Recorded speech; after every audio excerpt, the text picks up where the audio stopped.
Hello everyone, good day. This video is not as much a review as it is a spotlight on crafting terrain, foam and wood and various things.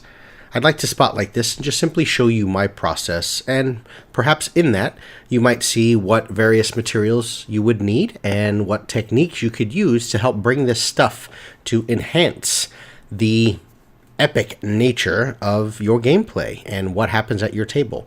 First and foremost, if you are using Theater of the Mind, meaning you are more in the old school vein of Dungeons and Dragons and your combats are just run by explaining a few things, you don't need this stuff. But perhaps you do want to throw things down onto a battle mat and get everything going on the table, and you don't have all of the Dwarven Forge you need. I'll talk you through a few of the things that I use and the benefits, how I use them, why I use them, and hopefully it can help inform you, as with all my reviews, as to whether this type of thing might be a good fit for you and your gaming group. First things first, I will return. The world cannot be conquered. Giants cannot be slain. Kings cannot be saved. Kingdoms cannot be run without coffee. One moment, please. Yes, I am now ready to slay both a Tarrasque and a colony of mind flayers. Tears of the gods. Let me not spill it. I have a expensive Wacom tablet here. Okay. So, where was I? Terrain. Let me show you the various materials. First, let's start with foam. There's three types that I use.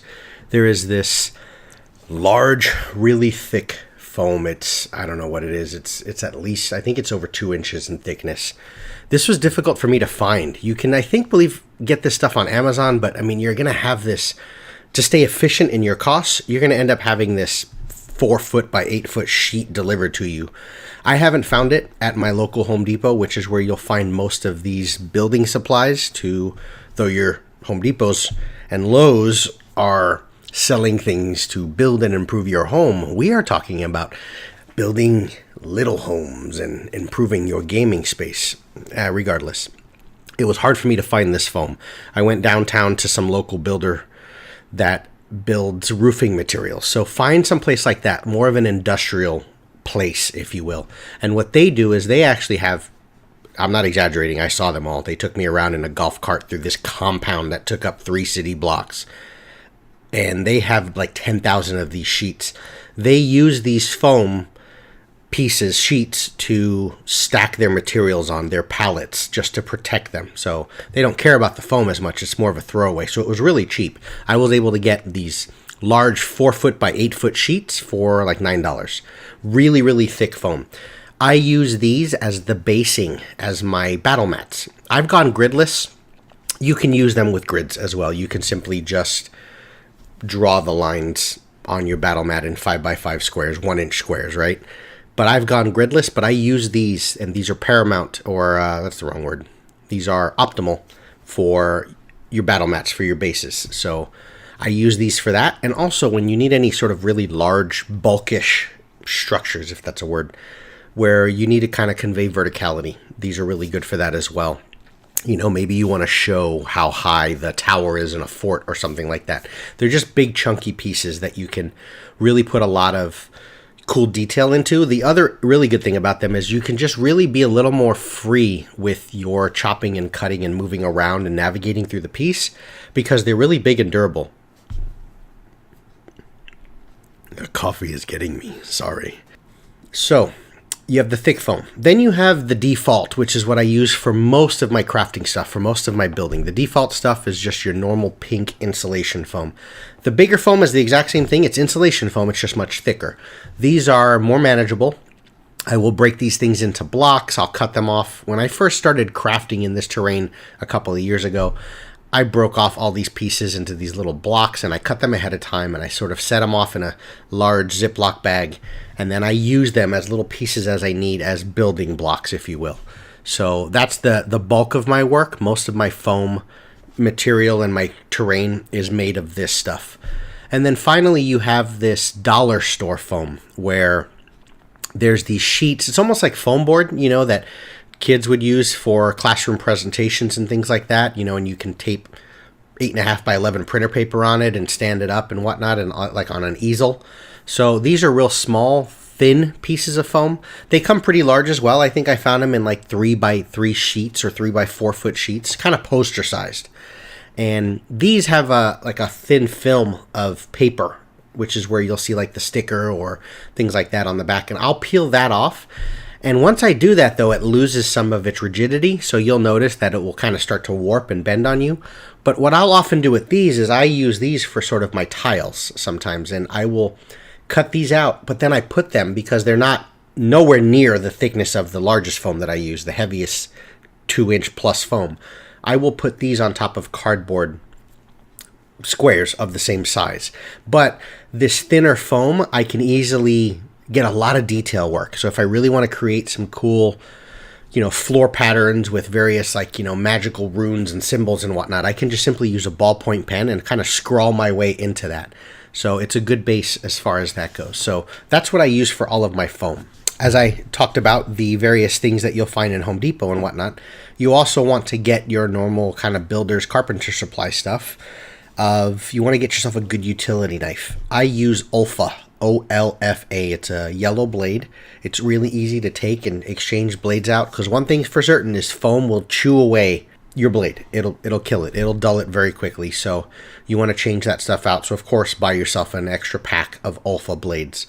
But I have found that they are the best. Now, all of these tips, tricks, advices, I've learned from those online. When I first started getting into this, yes, I have the creative mind and the creative sense of building, and we've all done the Legos and Lincoln. For me, at least, I'm old enough that I've done the Lincoln Logs. And one thing I do is first, I will look at the best out there. So I'll look at Dwarven Forge, the crafting pieces that I wish I had, and which is why I'm looking into foam for just a cheaper and essentially a more efficient method of getting terrain to the table, because not only is it significantly cheaper, I can build whatever I want, which does tie into cost again, because you may end up having to buy, and this is not a knock against Dwarven Forge, it's outstanding stuff, it's the best there is, I think. And now there's a bunch of 3D printed materials, and you can get stuff on Etsy and Amazon, of course, but you will have to buy so much stuff to encompass what you might need, where at the gaming table, for me, if I know that I'm going to have a jungle fight and I want to have a very specific archway or an architecture or a piece to draw some attention towards, I can just simply build that as I want. So first thing I'll do is I will often just use Dwarven Forge or things that are out there to start to spark some ideas of, ooh, that looks cool. They built this goblin hideout. Oh, that's right. I need a ladder. Or, ooh, I want this trapdoor looking thing. And that sort of informs me as to what to build. Combine that with the various YouTube videos out there. There's DMG, there's Blackmagic Craft, which is where I got the Olfa blades from. There's DM Scotty, my boy Runehammer, who I support on Patreon. He's a wonderfully creative individual. He's the one that first sort of showed me and revealed to me the beauty and wonder of these large, thick, the bases that I use, the large, thick foam, stuff like that. So there's resources out there. I'm not the only crafting guy. It's just, if you're liking my vibe and my flow and what I can offer, I'd like to just simply show you what I do. So you want to get yourself a good blade. I also have just a normal buck knife or normal knife. So, your normal pocket blade that I have. And I use the knife, especially on the larger, thick 2-inch pieces, because it doesn't chop away at my blade as much. And I can be a little more raw and crude with it, which is really good for the organic texture and edges of rock and things that would be formed through nature, through water and erosion and whatnot. So I use a knife to kind of chop away at all the things I need with that. As far as other cutting, chopping materials, of course you want some sort of X-Acto knife if you really need the fine details. Between my blade, my knife, and my Olfa blade, I have all of the cutting, chopping, and fine line work that I need. There are, heat blades out there and stuff like that, and hot wires, and you have a Proxxon table, I think, which is awesome. I mean, it's definitely going to make your work more efficient, but I don't use it. I've been efficient as is. So with those two blades, with a straight edge, I use a T-square. I've got larger. You also want to make sure you don't use wooden rulers, because you can often chop away and cut at the wood itself, and now your straight edge is no longer straight. So I use the just metal rulers that you can get at the craft store or on Amazon or whatever. You can get them at Walmart and Target and such as well. oftentimes they'll have like a cork on the bottom, which helps with slipping. I always use a cutting mat, the sort of self-healing ones. But the big company, I don't know if it's Fiskars or whatever. There's a big craft world company out there, but use that stuff because I put it onto my gaming table and things that I'll want to use the table for otherwise, and I already do have many slashes and nicks. It looks like my gaming tables were trying to hold back an Umber Hulk and he tried to break his way through. So I've messed up the surface of most of my tables in my house. So make sure you've got yourself a good, and get bigger. These things last forever, many years. They'll outlive your imagination and spirit for crafting. So get these large ones because you're going to be cutting some large 2 foot by 2 foot bases. So it just helps. Remember, the point here is efficiency and workflow. So get yourself some good cutting mats as well. What else? Now we get into wood. So for wood, there's a bunch of things out there. You have coffee. Hold on. See, I'm stumbling over my words for that reason.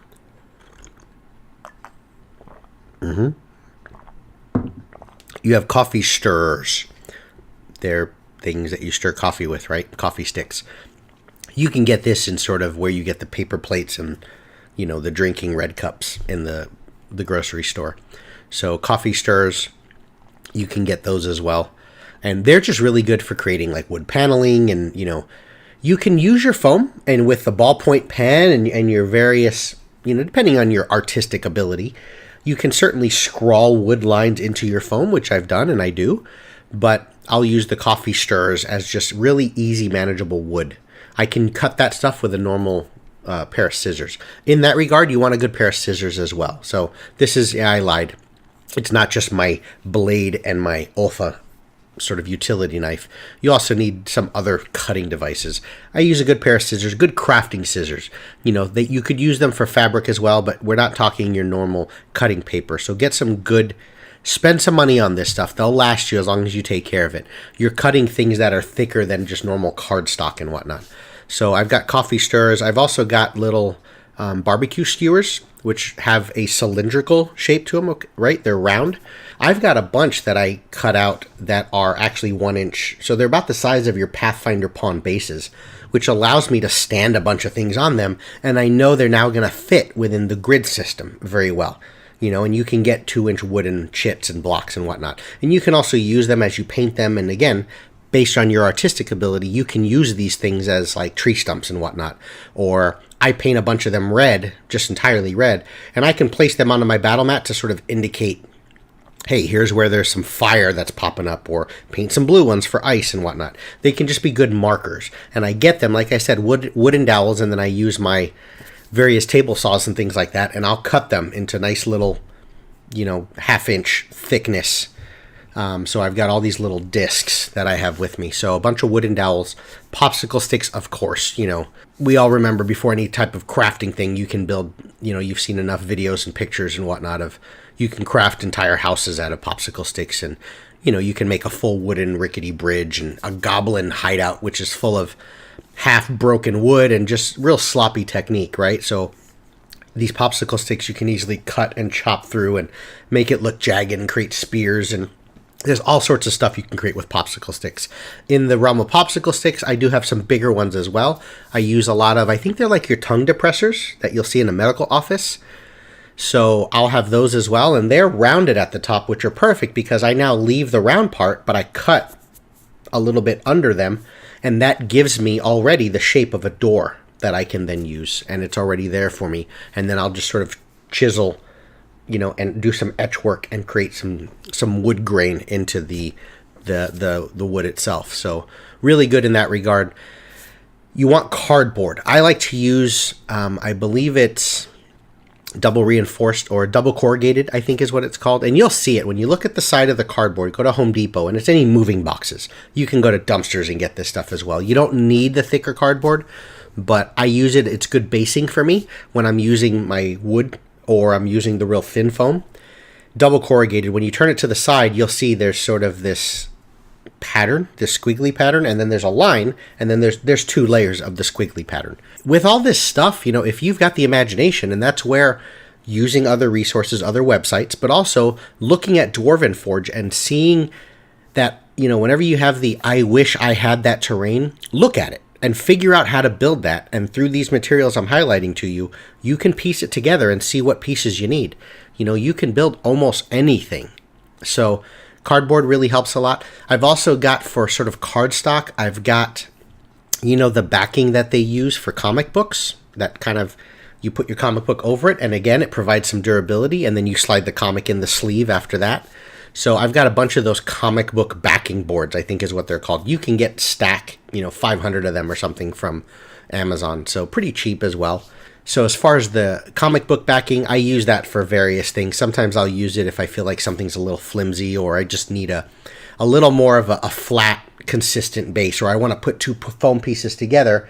I may put that on the bottom. You'll never see it, but it helps. Besides gluing them together, it helps kind of keep those two things together well and flat onto the table.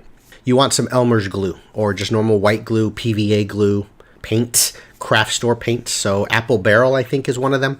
The cheapest stuff I can find from Walmart, where you'll get your little colored bottles for 50 cents, and you'll get the larger, of the main colors, where you want brown, gray, black are usually the big three for me, and maybe green, some sort of forest green, not a neon thing, unless you're gonna cyberpunk your Feywild or something like this. But so what I will do is I will make a little, I find a container, a empty coffee. A coffee can is sufficient. Whatever. Some sort of Tupperware empty container. And then I will put in the black paint. I will then squirt in Elmer's glue sufficient, so it's probably cheaper, your normal elementary school glue. But Mod Podge is supposed to be made for this stuff. I'll then use a small little, and I got this from, I think his name is Jeremy at Black Magic Craft. Awesome YouTube guy. 1 drop of like Dawn dishwashing liquid soap, whatever.